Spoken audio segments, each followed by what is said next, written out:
Hello, everyone. Thank you for joining our session today and welcome to our next mobile mapping webinar. It's serious. My name is Victoria Gadaychuk and I'm product manager for Trimble Mobile Mapping Solutions. Let me also introduce my colleague Miguel Parra to you. Miguel is technical support engineer for Trimble Mobile Mapping products and solutions. Today, we are pleased to present to you what's new in TMX Publisher 21.4. Before we are moving forward, please use question tab and share your feedback if you can hear us clearly and if you can see our screen with the presentation displayed on it.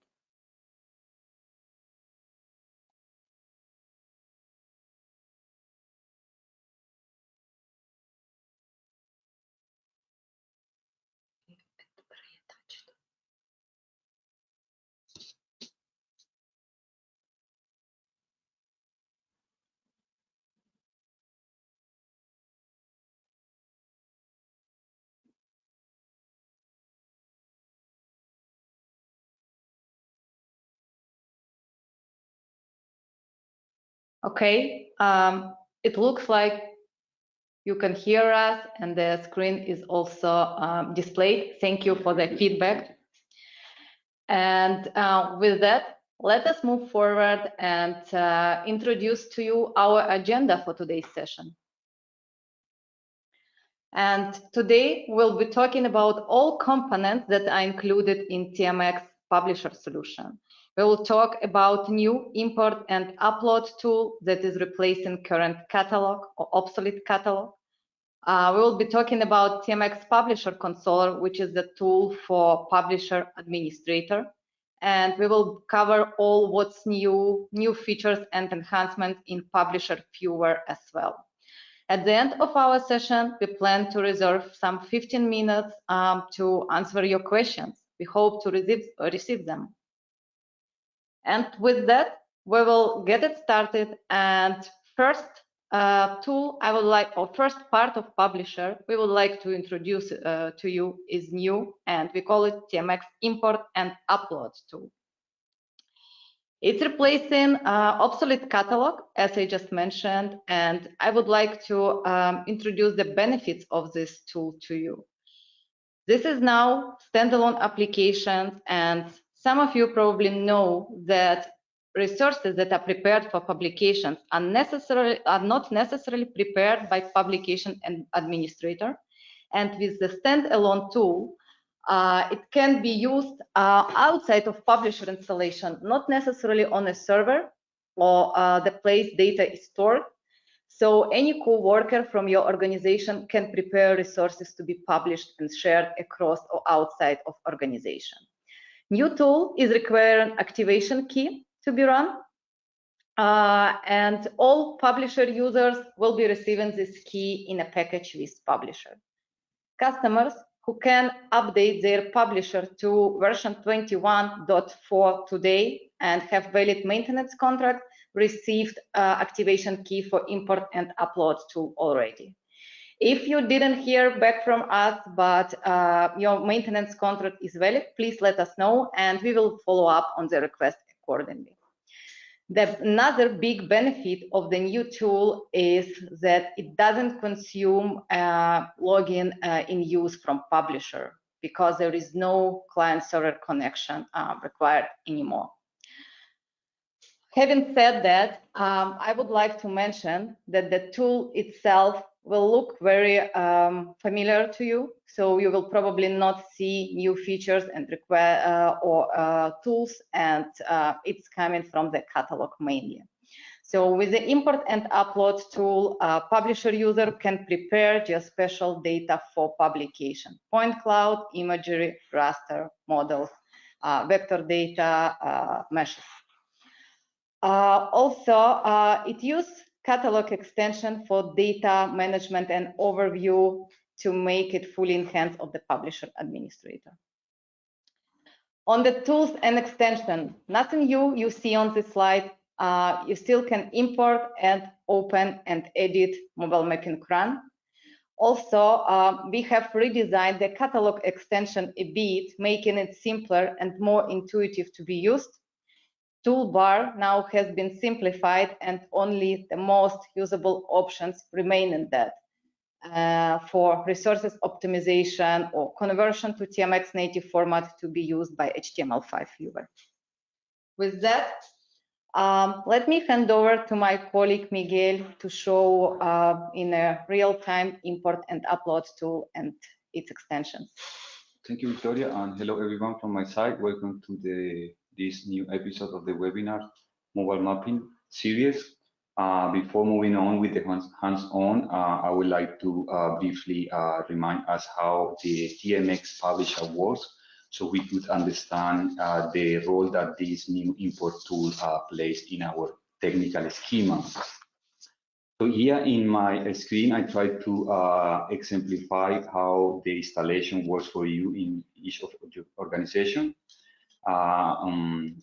Here you see the main components of the solution, so being the server, the client, for our users that are consuming the services. From the server side is, you might know, is where the heavy workload is happening, also meaning the services are running on the server, so trying to reaching the data for two purposes, data preparation and publication ones. And also another key component is the client that use the publisher catalog to communicate to the server, and of course accessing the data storage for preparation purposes. In the other side of the screen, we see our users and also the publisher console, where the client uses it to publish the data itself to the web. So via HTTP, the users can consume that services. Knowing that, we also can identify two main ways to communicate. Again, here on the left-hand side, we see that the communication between the client via the catalog to the server and the data storage is done by using the DOX protocol. So for those customers that already did their update knows what I'm talking about here. And in the other side, I have the communication between users and publishers by using a protocol, HTTP protocol. And here is where the import tool takes place. So now with the new version, we are removing the publisher catalog side of the client component. So we don't have client anymore, but the concept of catalog will remain in the tool itself. By doing this change means that we are not using anymore this DOX protocol, and we are not using the publisher catalog tool as it is. So by removing these two components, that implies that in our technical schema, we have only one protocol to communicate between each component. And it also implies that the tool, our import tool, replacing the publisher catalog, could be inside of this schema but not necessarily outside of this technical schema. What I mean with that is that you could run this tool in a different computer in your organization, and the only required that you need to have is that this tool, as the other standalone application, could access just the data for preparation. So that simplifies the way that the user could speed up the process in the preparation phase of your daily work.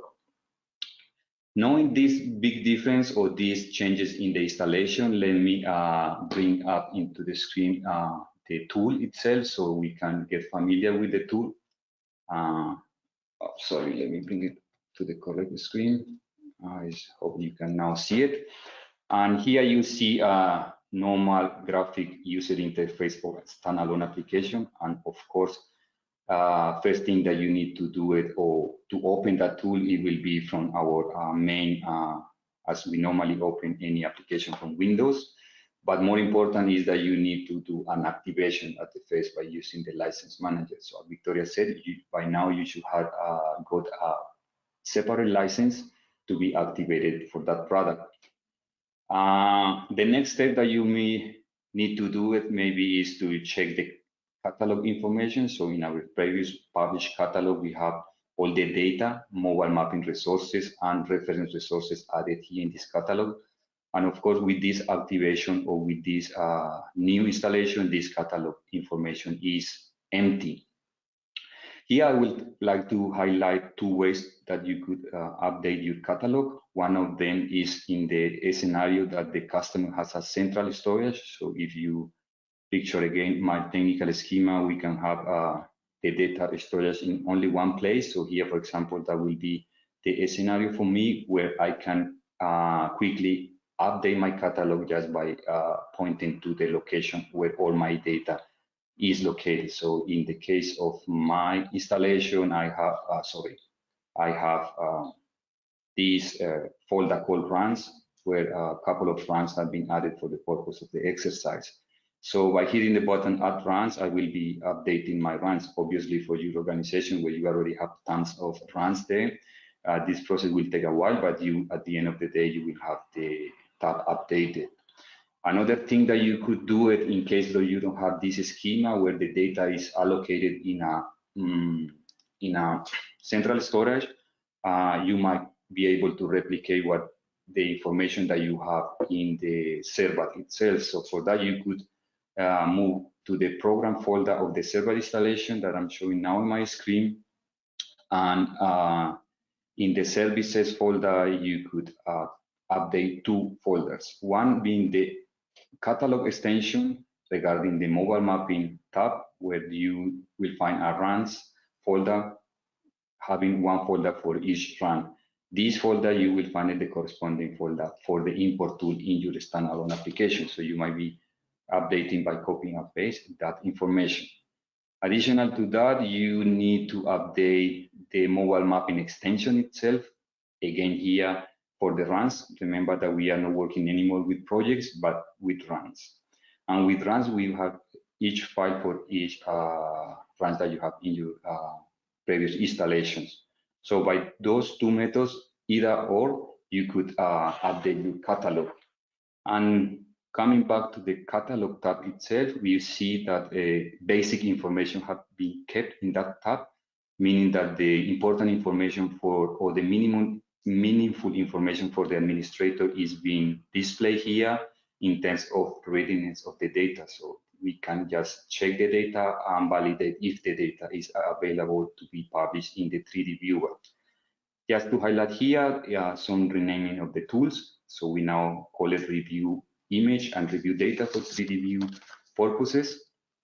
And the additional information had been moved to, or the complete information of the run or the resources have been moved to the sidebar. So if there are more information that is needed for this manager side, they will need to check the catalog extension, either in the summary tab or in the details tab. In the summary, as you will see in my screen, you have only just statistics of the resources being contained in that specific publication, in that resource, And also in the details, you will have some information, for example, like the template that has been used for that specific resources that before was placed in the tab. Also, you could check the same information for reference resources. So being vector, vector, raster, point cloud, or meshes. And also you will have the option to visualize that meshes inside the tool, which is available now in the tool. My apologies because only I didn't updated my reference resources on time. So, but you will have also the information here as you see it for the mobile mapping resources. Last but not least, just a reminder, in case you want to use the option of import run, so as you might be interested to keep adding more resources into your publication, you need to add at first the template that you are working with, depending on the system, especially for MX9 users that you need to add a specific template for that. And also keep in mind that definition of local coordinate system needs to take place again, as this is a standalone application. So in case you are using any compound coordinate system with a GUI model, you might need to add those services or those files in the corresponding tool. So, okay, that's this sort of introduction of the tool. So we can move from this point to the next update in our TMS release. And I hand it over to Victoria. Thank you, Miguel, for the clear explanation and demo in import tool. And with that, we would like to introduce you next component, part of the TMX publisher, that is publisher consoler. And we will go through what's new in 25.4. Let me start with the resources. So several improvements have been done on the resources, and the goal was to simplify the way administrator can manage multiple resources, manage big volumes of different data. First of all, let me mention that progress bar has been added now to import multiple resources, and this is important enhancements for the importing big volumes of data. Filter on long list pages has been improved, and the response speed of toggling on a resource has been increased now. With that, it became really easier to import a huge amount of geospatial data. What's new on user and user groups? Now, publisher administrator can filter by active users to see who is from organization is actively accessing data from a publisher at a certain point of time. Also, we have introduced new feature, and now thumbnail can be added to the resources, groups, and publications. It allows the better data overview and data management for publisher administrator. So using the thumbnail, publisher administrator can see visually to receive the overview of the locations of the data or organization data beyond to dependent how the thumbnails has been defined instead. Also, it can be local files can be used for that, as well as online, let's say, administration logo can be used as a thumbnail, and we will show how to paste URL to access online files. On publications, several improvements and features.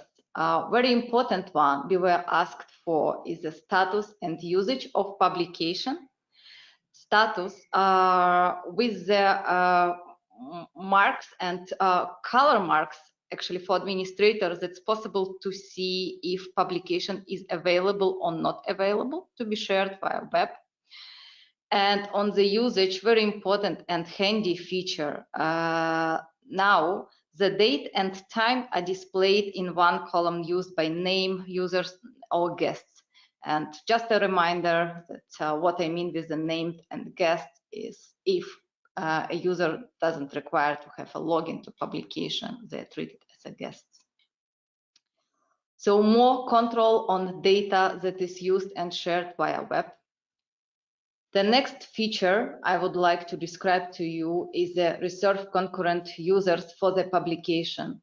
This feature is very important for the organizations that are using the same publisher, but allowing different departments or parts of organization access to the different publication at the same point of time. That means that now it's possible to split your concurrent users publisher to certain publication. Let's imagine I have 50 publisher users, and I can assign 25 for one publication and 25 for another one to make sure that each publication is accessible at a certain point of time, and not all of the seats are utilized just for one publication, and my other department in my organization can't work today. And on settings of publication, that's more on a user side. Now, administrator can allow data download for the user, point cloud, and imagery. Also, we have introduced new page that is called activity. This page displays all the active session on the publications. It can be used to monitor the overall publisher activity. The next new page is a tag. This page gives, this page gives an overview of all tags and how many are used for the resources, resource groups, annotation, objects, and publications. The tags can be renamed and used to navigate to a list where tags field in the search field. With that, I will hand over to Miguel again to show you online new tools and extensions. Thank you, Victoria. For that, I will bring also to the screen the publisher console. So before checking what is new in the, sorry for that, the console, you have to check, or I will ask you to check that you are actually using the last build on the publisher console that is released on the 5th of May.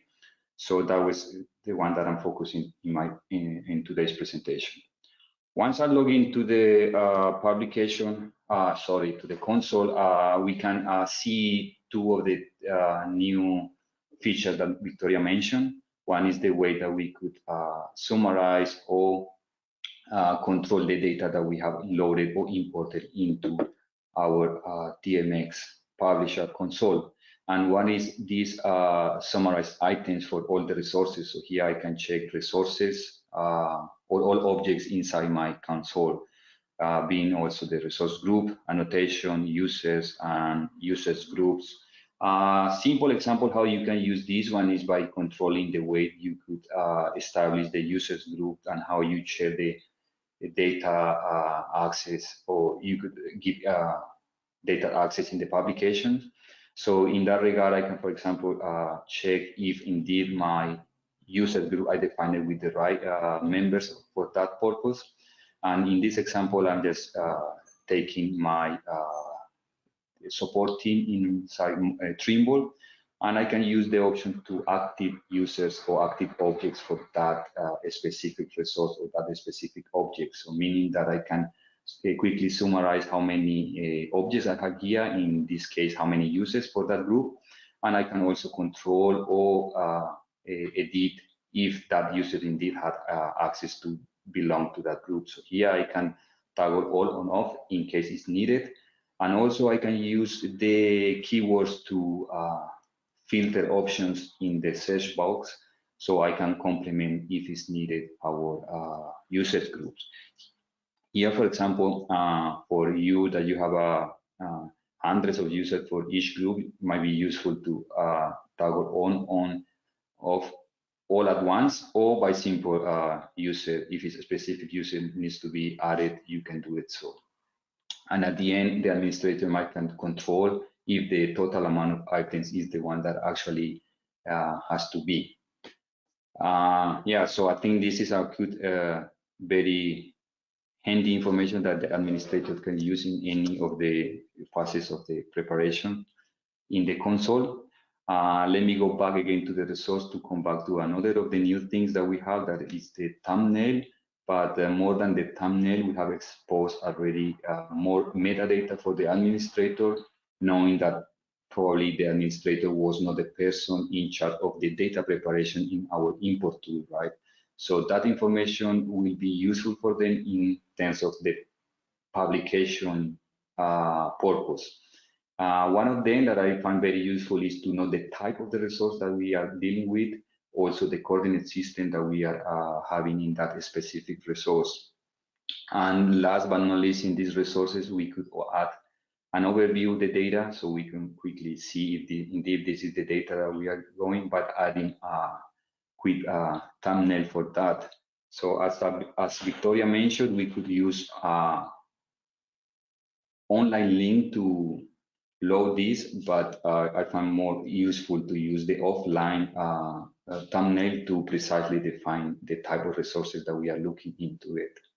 How to define this one? Probably you already are familiar with the way that we define it, a logo in a publication in previous presentation. And in that sense, you could also add it for the thumbnail.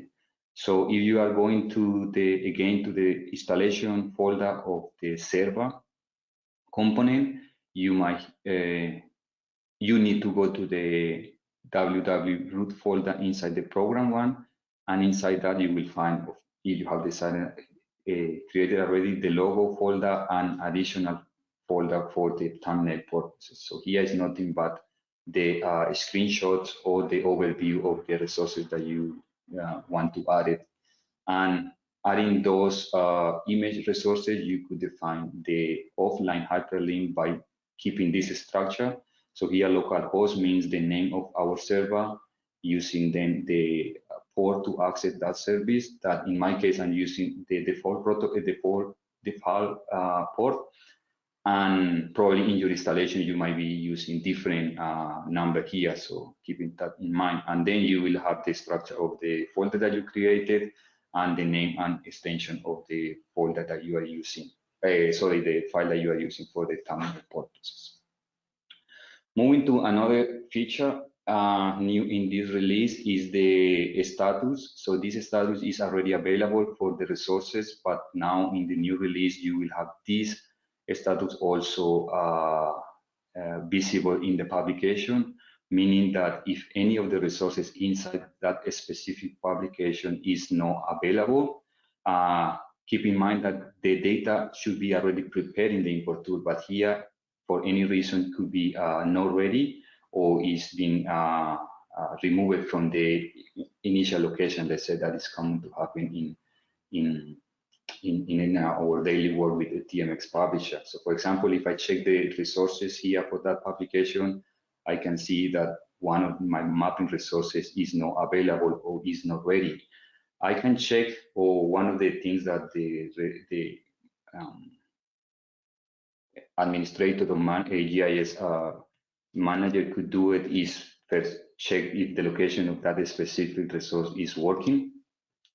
So I can installation and I get an error that this specific location is not available. So probably because when I create this publication was added from an external device or external drive and then moved hopefully to the original folder or the no original folder, the hard drive of the server or the central storage. So in my case, that was the scenario that is placed in my runs folder, where is my simulated data storage, so I can quickly do any changes in the resources. And by doing that, we have now also an indicator of the changes taking place. But what is more important, that you already see the changes reflected and making this resource available again. So now my publication is also ready to be open, so meaning that all the resources that I defined inside that publication will be visible or will be open and ready for the users to be consumed. Moving to another new tool or a new information that is available for the administrator is how we share the data or how we split or assign our available sessions according to our license. So here I'm highlighting this number 10, that is the number of seats that I have in my license. And the middle one represents the number of the reserved seats. That is a new feature that we are going to introduce today.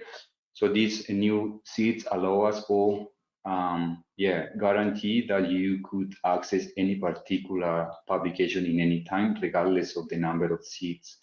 So meaning that if I reserve one seat on certain publication, I will be able to use only 9 in my case in other publications, but always reserve one on a specific publication. So let me explain myself better with an example.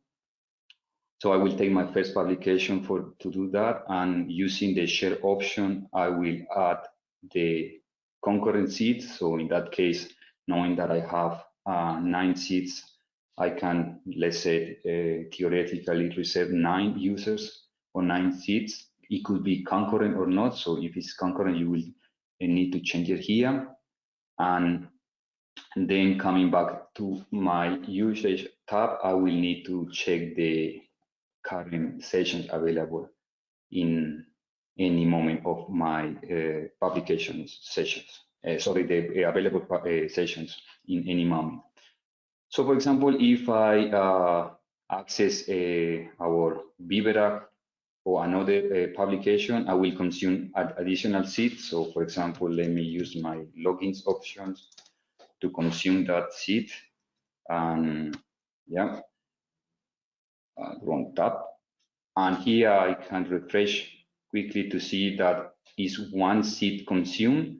So meaning that I'm reaching now the level of 10. So meaning I have reserved 9, all of them for that publication, and plus the current one is 10. So meaning that if I try to open a third, different or even the same publication, I won't be able to do so. So let me use the, sorry, I didn't see it, launch. So you will get this warning that the maximum number of guests has been exceeded and you cannot access that publication. But what happens if I access my publication, which I reserve the licenses or the sessions? So here, any user in my team could still getting access to that. So I think that was a very useful way to guarantee that all the seats are equally distributed, or importantly, distributed in the publication sessions. Let me see. Okay, now we can move additional new features. One of them being the activity tab. So before I was checking the sessions, the current session in the publication tab, but of course that will be not so useful for the administrator to check one by one here if any current session has been placed or if any reset seats have been given. So before moving that forward, I will take back the changes that I did here. Oh, sorry. Share. Yeah. And for that reason, instead of checking here the publication sessions, we have added an activity tab, which give you the overall activity of the publication. So in this tab, you could see in real time how many users are connected and to which publication. So in that sense, you could control if the users are entitled to access to that publication. And if it's not that the case, you could easily remove that permission for the specific publication. So any changes that you do here, for example, I want to make this publication no login required. So I will do the change here. And when I change the, check the activity of that publication, the changes will take place after 15 minutes, or giving time to this user in case some work is happening in the session. Last but not least, we have also the summary of the tags being used. As Victoria mentioned, is how we keywords are using to filter or use in the searching box to quickly look in the data that we have it. But what I see here also additional is that indeed you can control the no duplicated data. So before you were able to add tags, but you didn't have control of how many of which tags are available there. So here, very useful to check if the tags are given to resources, annotation, publication, or any other object in our solution. And yeah, to mention also a very big update here, a new tool that we added is the option that the administrator could give to a publication in terms of allowing downloading the data. So here I want to highlight it for those organizations that is a critical topic if they want to share or not the data, or allowing the end users to download data so they could control it from the specification of that publication. And here by default, you will have this viewing and download off. For the purpose of the presentation, is already on, but by default, this one will be off. So in case you are going to allow this, the administrator should do that. And also the user should be also doing additional configuration in the viewer side, so that we are going to see in the next hands-on part. So by knowing that, we can move back to the presentation so we can see the last part of our new things in the MX Publisher Viewer. Thank you, Miguel. And now we are coming to publisher viewers, the way publication is accessed by publication user. What's new here is that the ways you can access or user can access the viewer today. It's a publication portal where all publications are listed and customer can go to the specific one, or URL can be set to the and shared for the specific publication. On publication catalog, it's a new extension that holds the list of all of the resources that are available in the publisher console. We will show you how it looks like in hands-on part. Now it's possible to store publication layout, sidebar, and resources. The open sideboard is now saved in the workspace and will be open and opening the publication. It allows to set publication exactly in the same way with the same sidebar and workspace as you would like user to access it at the moment they are opening publication. New feature on the we have added, it's an object inspector that can be used to search existing objects that are available as a resource in TMX Publisher.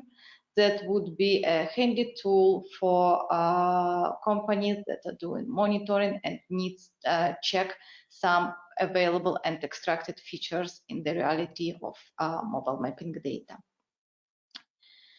The next new feature we would like to present to you today is base map transparency.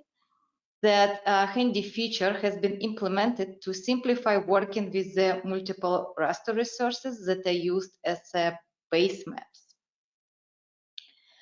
Very important to mention, and this is something our users were asking us for, it's navigation.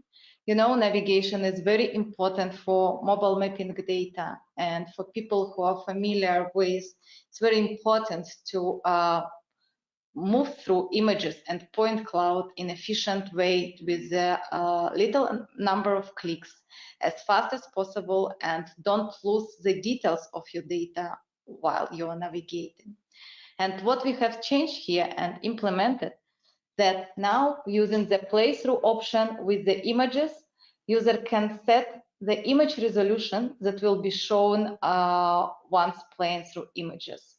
Important to mention here is that user shall pay attention that using or displaying high resolution images while playing through, they could expect some slower performance, but see all of the details. For customers who know exact position when they want to inspect or monitor their changes, they can still use the lower resolution to play through, but be much faster in the data navigation. Also, we have added several shortcuts that make now much easier to navigate through big volumes of mobile mapping data.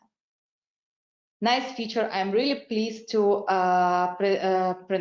present to you is the fixed rotation point that allows object inspection from several or different points of view. For people, again, who is doing monitoring and inspections.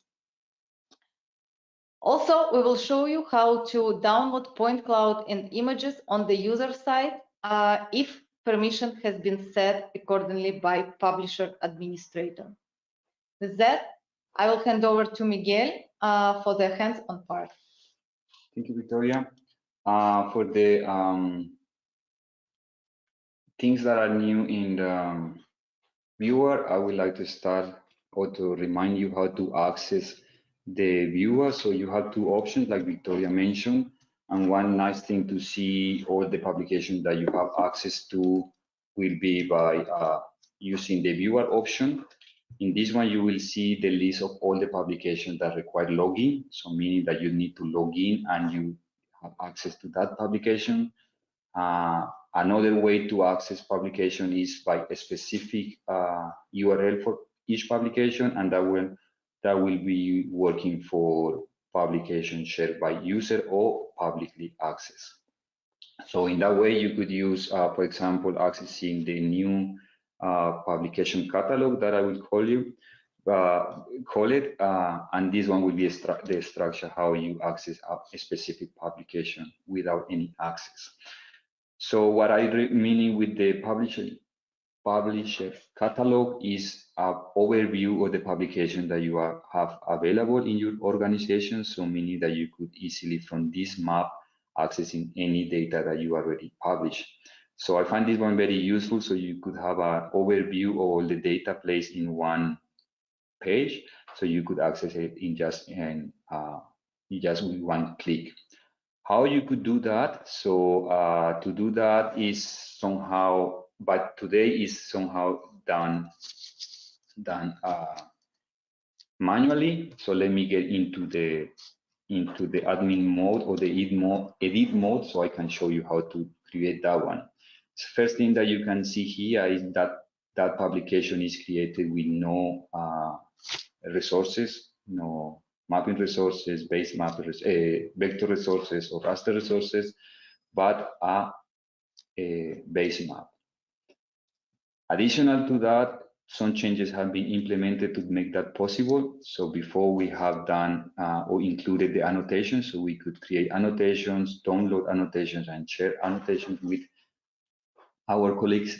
But now this annotation could be stored by the administrator, and not only stored by adding additional information like an hyperlink, a tooltip. So this hyperlink will allow us to link to the publication link, of course.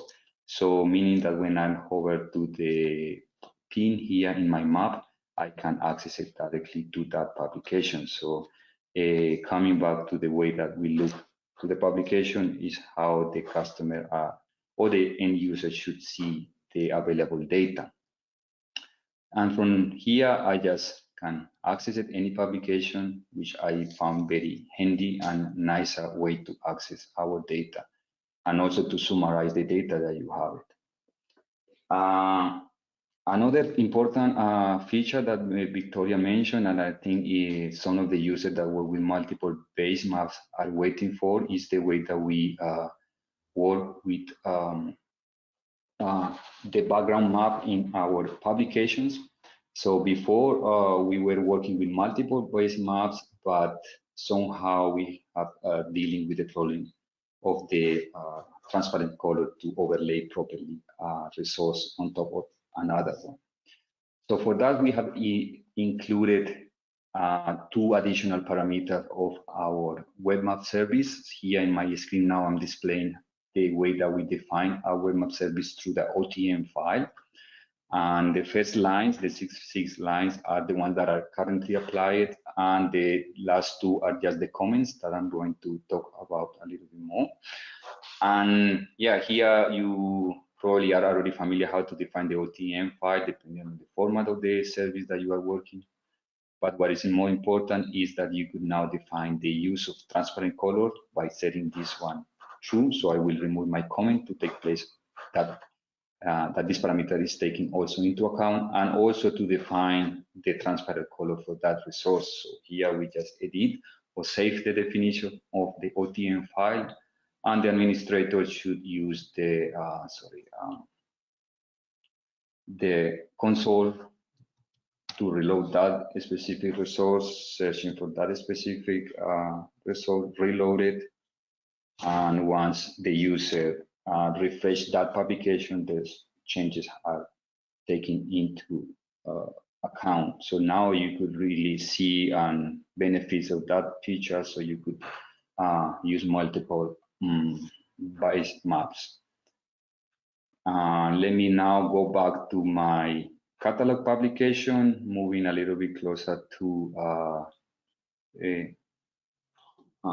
Germany, and to see the options, the playthrough options. So for that, I will use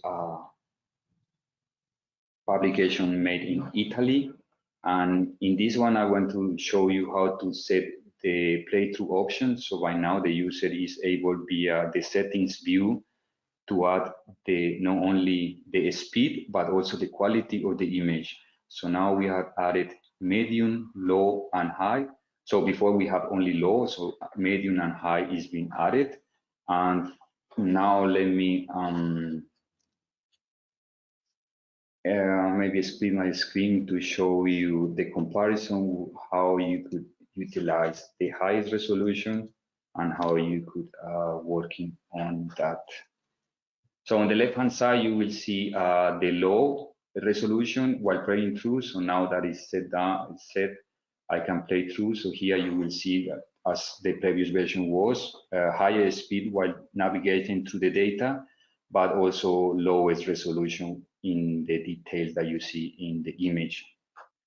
On the right-hand side, I'm now switching to the high resolution. And here, of course, you will see more detail, but the speed while navigating through the data is lower.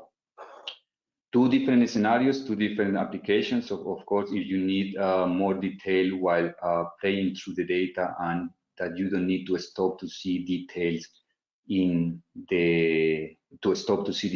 can quickly check while playing through the data. So you will still, for the purpose of the verification, you will see the data full resolution while playing through. The other scenario, when you need to really speed up the process to move to one place to another, and then you need to stop to see full resolution of the image. So now the customer has the flexibility to set that resolution for as is required. Okay, let me again finish with another publication to introduce the last cool feature that we have for today, and for that we are using a publication here in Vivera. That publication contains point cloud and images. So by now you already know that we have implemented some keywords to speed up the process of navigating. So before you were doing entirely navigating entirely with the mouse. So now you could use the left and right key to rotate around the images. So each time 90 degrees, left or right, depending on the key that you're using. And together with the footprints of the photo position, you could easily navigate while in the image view. In case that you switch to the 3D viewer where you have the point cloud, you still have some keys. It's still the rotation option with the left and right key, but also you have the option to move forward and backward with the up and down keys. So one at a time will give you a 1 meter displacement in the direction that you are moving. Also, we have added the fixed rotation point. So before any time that you are going to visualize the data, this rotation point is done or defined once you apply.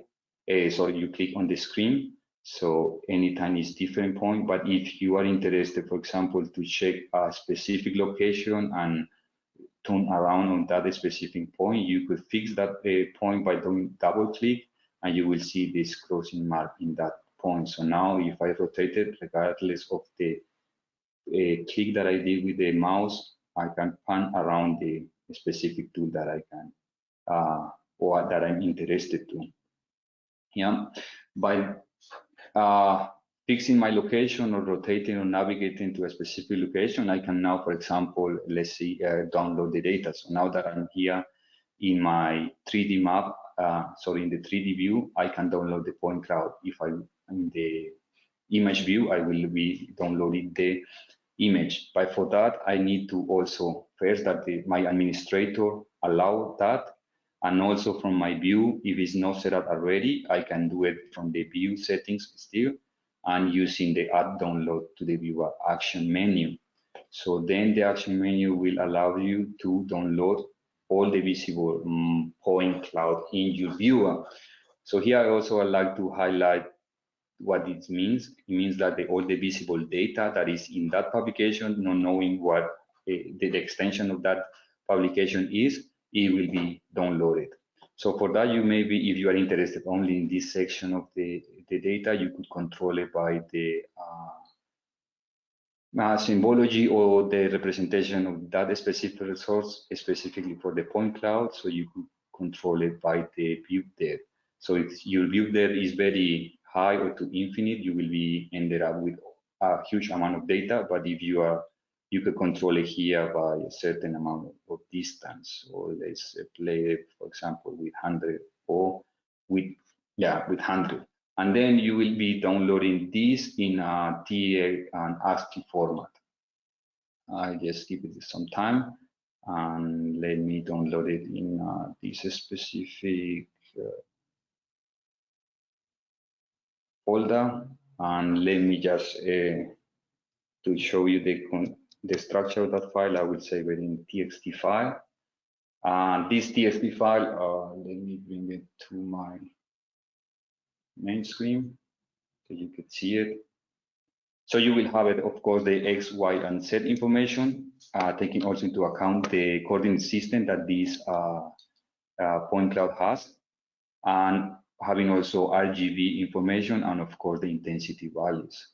So this file, you could actually import it inside of our new tool, import tool, by using the optimized options. So here you will, let me quickly check where is this located.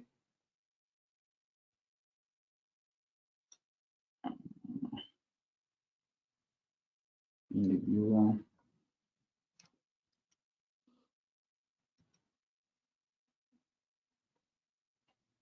Okay, here I'm importing importing images, so you need to import point cloud, of course, and then you navigate to the location where the point cloud is located, and you will need to define still the coordinate system, so that will be important for you. That's why we expose this information to the administrator. That could be available for you once you imported it. And of course, here we imported in OPC as a default format. If I hit the import tool, you might have this error, and I did this one just to show you that import file is needed in case you are importing point cloud in ASCII format. So this file is really an INI file that will define how the structure of the point cloud is given. So by giving those two parameters that are highlighted in my screen, column names, the order that the data is given. So we have that the order is X, Y, Z, RGB information and intensity, and the separator character in that case is a tab. So now maybe I will rename it here. So now the file will be taken into account. And if I hit the button, the import tool will be running, and hopefully we get soon that OPC file. But I think it doesn't take much time once it's processing. Okay, so just a quick check. Yeah, is there? Let me check if RGB information is there. It's there. Good. So I think I'm running out of the time. So yeah, let's move back to our presentation.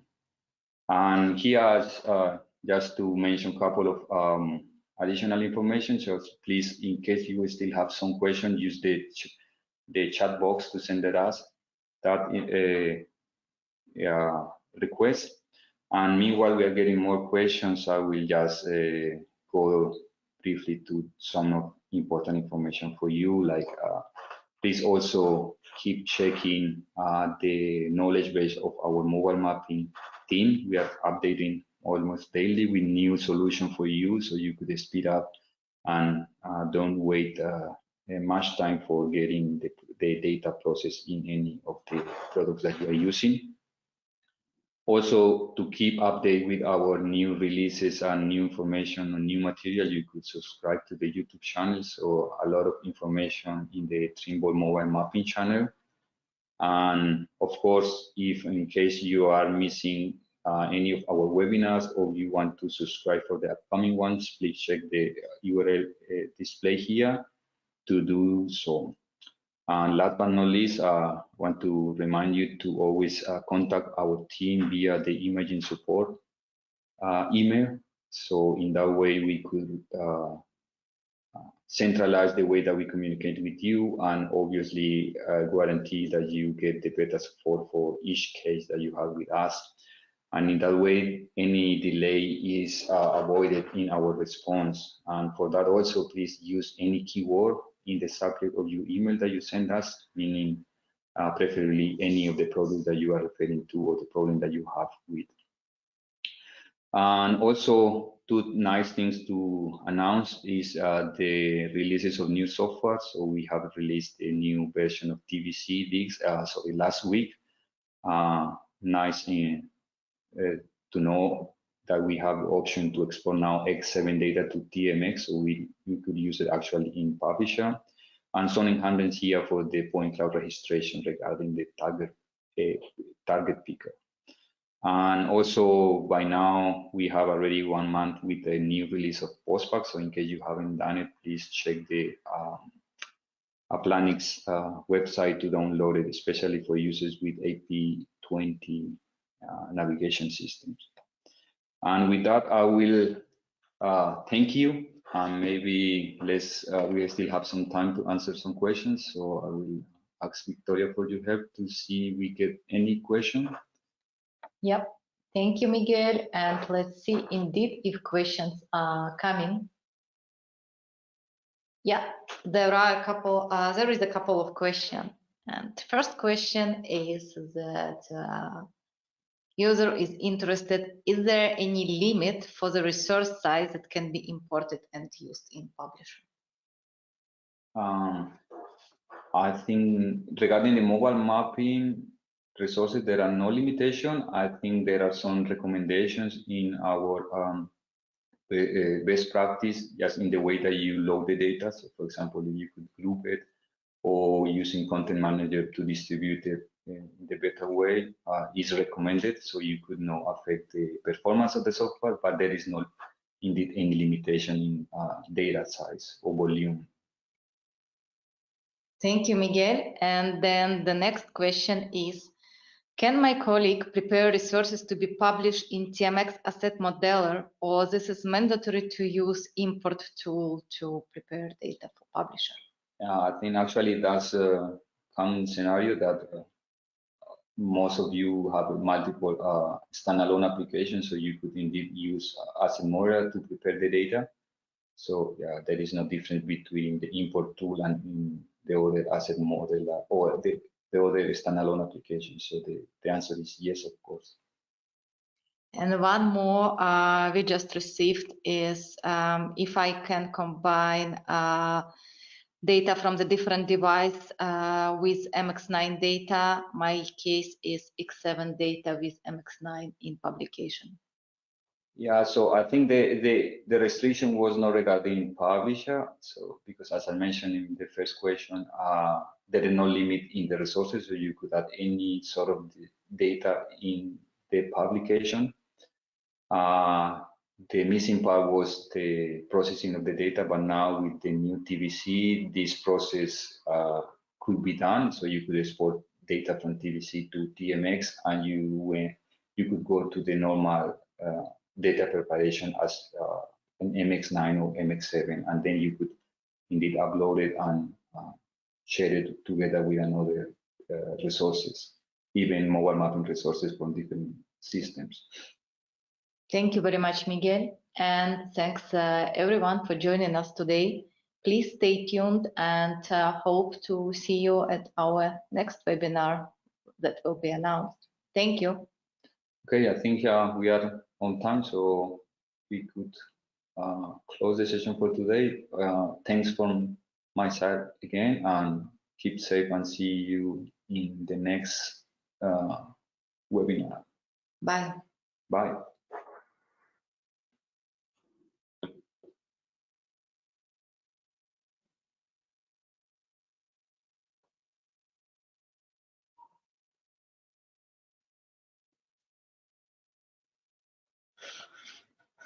Mm-hmm.